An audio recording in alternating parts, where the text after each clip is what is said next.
I never imagined I'd feel emotionally connected to someone who wasn't mine, and certainly not like that, not with him. It began after my husband, Mark, started pulling away, months after our 10th wedding anniversary.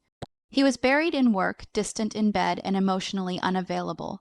Conversations became logistics. Kisses became nods. I started to feel invisible. Then came Ethan, Mark's 25-year-old son from his first marriage, who moved in temporarily after losing his job and breaking up with his girlfriend. I didn't think much of it at first. He was respectful, quiet, and polite. I saw him as a grown child, not someone I'd ever emotionally connect with, but over late night kitchen talks, we started bonding. He noticed me, something Mark hadn't done in years. He listened. He asked about my photography. He laughed at my dry humor. There were no suggestive looks or touches, just emotional closeness, but that's where it started. One night, after a storm knocked the power out, we ended up talking for hours by candlelight. Wine flowed too easily, the mood turned quiet, heavy. I don't remember who leaned in first, only that suddenly our lips met.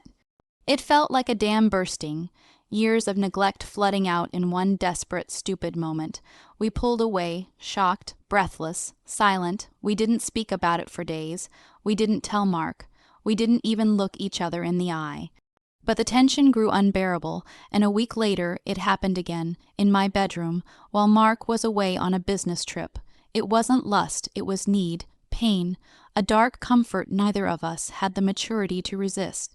Afterward, we both cried, not out of regret, at first, but because we both knew we'd just broken something that could never be fixed. The guilt became unbearable. I stopped sleeping. Ethan avoided me around the house. Mark, oblivious as ever, kept talking about how good it felt to have family around again. The irony nearly choked me. Eventually, Ethan told me he had to move out. He said he couldn't pretend. He couldn't look at his father without wanting to confess. I begged him to keep the secret. I told him I loved him. He said nothing. He left 2 days later. I never told Mark. I still haven't, the hardest part. I don't regret feeling what I felt. I regret what I did with it. Now I live in a silent marriage, haunted by a night that gave me everything I was missing, and then took it away. It didn't happen all at once. That's the dangerous thing, when you think you're safe because nothing physical has occurred. But emotional infidelity often starts in whispers, not in bed sheets. Mark and I weren't always like this. In the beginning, he made me feel like the center of his world, but over the years, that world grew quieter. We stopped talking about dreams and started talking about bills. When he came home, he looked at his phone more than he looked at me. I excused it, of course, stress, work, exhaustion, the usual culprits. I convinced myself that marriage was supposed to be about endurance, not constant affection. But the truth was harder to swallow. I was lonely, the kind of loneliness that creeps in even when someone's sleeping beside you every night. The kind of ache that doesn't come from being physically alone, but from being emotionally erased. Little by little, without anyone noticing, I stopped dressing up. I stopped reaching for his hand. I even stopped asking for affection because it started to feel like begging. Then Ethan moved in. It was supposed to be temporary. Mark's son from his first marriage, coming home for a few weeks while he got back on his feet. I'd always known Ethan from a distance, only through awkward holiday dinners or occasional phone calls on speaker. But when he arrived at our doorstep with 2 suitcases and tired eyes, something felt different. He wasn't a boy anymore. He was 25, polite, observant, a little broken. We fell into an easy rhythm. He'd clean up without being asked. Offer to help with dinner, ask me how my day was, and the strangest thing happened. I started answering honestly. I found myself telling him things I hadn't told anyone in years. About how I used to write before I became just a wife, about how I missed photography, about how I sometimes felt like I was disappearing in this house. Ethan didn't flinch. He listened. He heard me. One night, I found him in the kitchen around midnight, eating cereal straight from the box. I was still up, unable to sleep. He smiled and handed me the box like it was an invitation into his small world. We talked for hours about nothing, about everything. About how he'd been cheated on by his ex, how it messed with his trust, how he felt like no one ever really sees you when you're falling apart. It hit something in me. We were both struggling with our own versions of invisibility, me in a marriage that had gone silent, and him in the aftermath of betrayal and self-doubt. And in that space between pain and vulnerability, we found something dangerously close to comfort. The looks started to linger longer. I caught myself smiling when I heard his footsteps upstairs. I started putting on makeup in the mornings, not for Mark, but because I knew Ethan would see me before he left for the gym.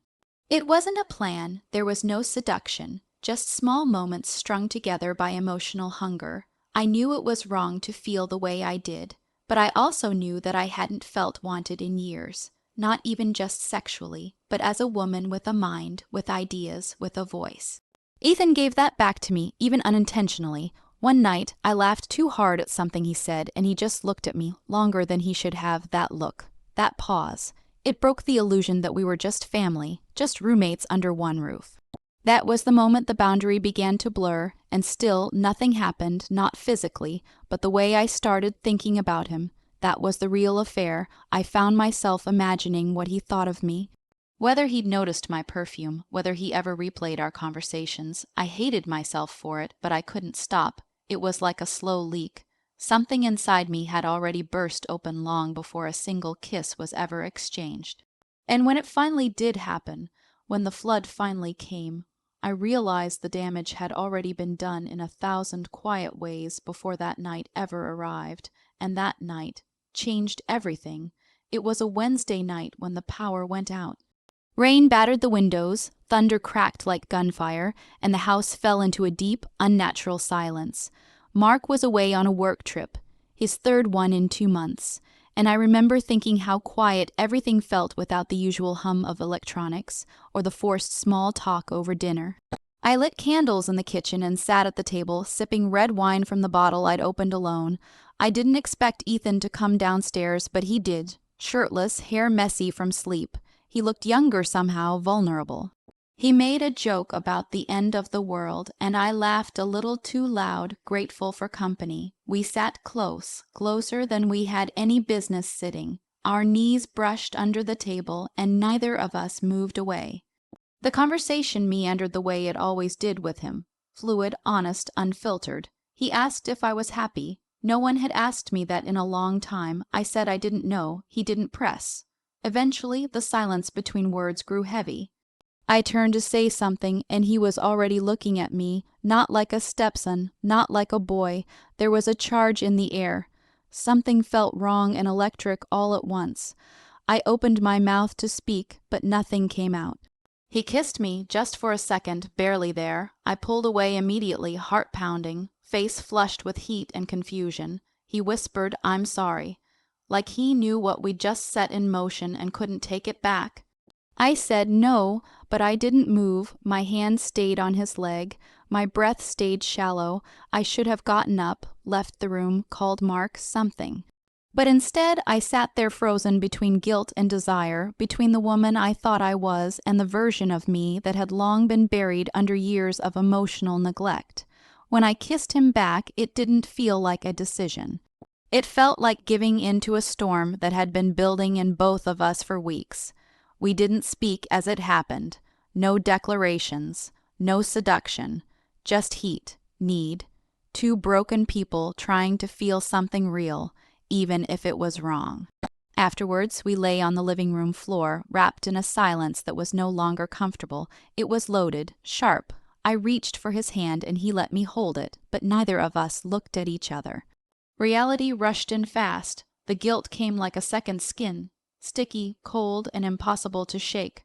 I felt dirty, not just for the act, but for how right it had felt in the moment. That scared me the most. The next morning, I couldn't look at myself in the mirror. Ethan didn't come down for breakfast. I sat at the table alone, picking at toast I didn't want, wondering if I'd just destroyed everything for a fleeting rush of intimacy. When Mark returned 2 days later, he kissed me like nothing had changed. He asked about the storm, if we'd lost any food in the fridge. He didn't notice that I flinched when he touched my shoulder. He didn't ask why I avoided his eyes. Ethan kept his distance, no more late. Night talks, no cereal at midnight. He left early, came back late, and avoided being alone with me in any room. I missed him. I missed the emotional pull, even if it was wrong. That made me hate myself even more. Every time Mark and I made love after that, I felt like a fraud. I closed my eyes and pictured guilt instead of passion. I started wondering if Mark had ever noticed the slow erosion of our marriage, if he'd ever felt as lonely as I had. A week later, Ethan came to me and said he had to move out. He didn't offer reasons, and I didn't ask for any. We both knew why. I begged him to stay. I told him we could forget it, that we could go back. He shook his head and said, "We already crossed it. There's no line left." The day he left, I cried in the laundry room where Mark couldn't see me, not for what I'd lost, but for what I'd let happen, for the silence that followed, for the unbearable weight of a secret I had no one to share with. I still carry it, and sometimes when Mark is asleep beside me, I wonder if he knows, not the details, but the distance, the silence. The ache that never really left.